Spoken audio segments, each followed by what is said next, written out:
It is my absolute pleasure to welcome each of you to this closing event of the SDG Joint Fund, Build Back Equality, to Gender Equitable Financing Program. Today, we gather to reflect on the incredible journey of the past 2 years, one filled with collaboration, innovation, and impact change. Through targeted initiatives, we have promoted equity, entrepreneurship, and economic resilience.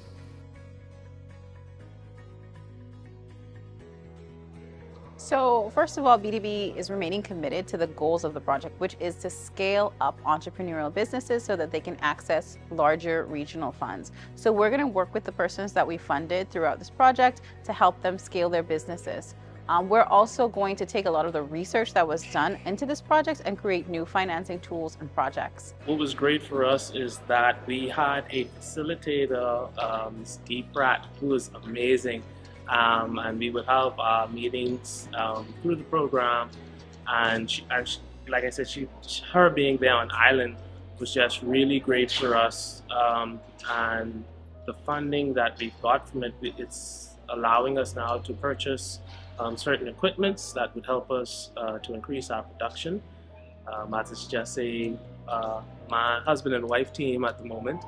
So this is really needed. It's a great opportunity for us and for other businesses who are starting in the development stages to use as an opportunity to get the stuff, the equipment that they need to make the marketing tools that they need to expand their business. On the UNESCO side, we really focused on two main aspects. One was on youth engagement, and the other one was on strengthening businesses in the creative and cultural industries.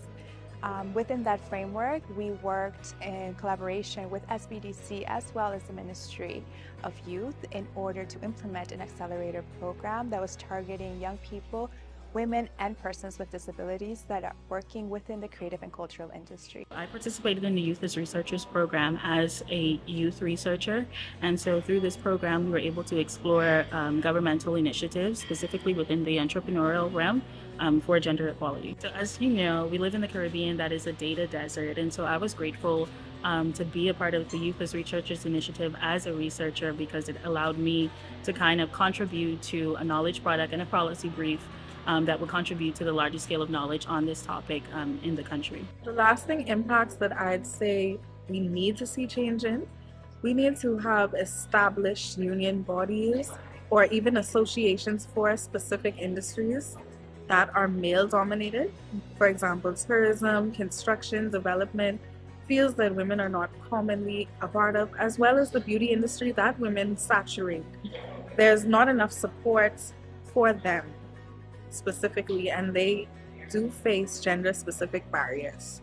We've been working over the past 2 years on this project, most times virtual, and so with us being able to come together to close out this project was definitely a milestone.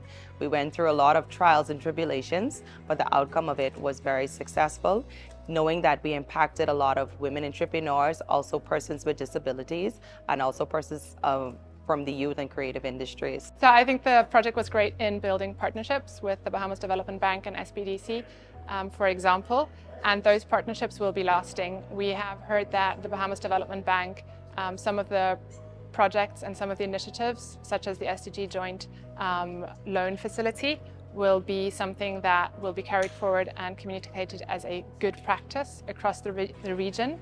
And to also promote gender lens investing. So what our hope is that other development banks and finance institutes see how one can do gender responsive financing and see that it makes business sense and take up the same initiatives. And as a consequence of that, then facilitate access to finance for women entrepreneurs. We look forward to starting 2025 with a new suite of projects that really build on the foundation that this project established.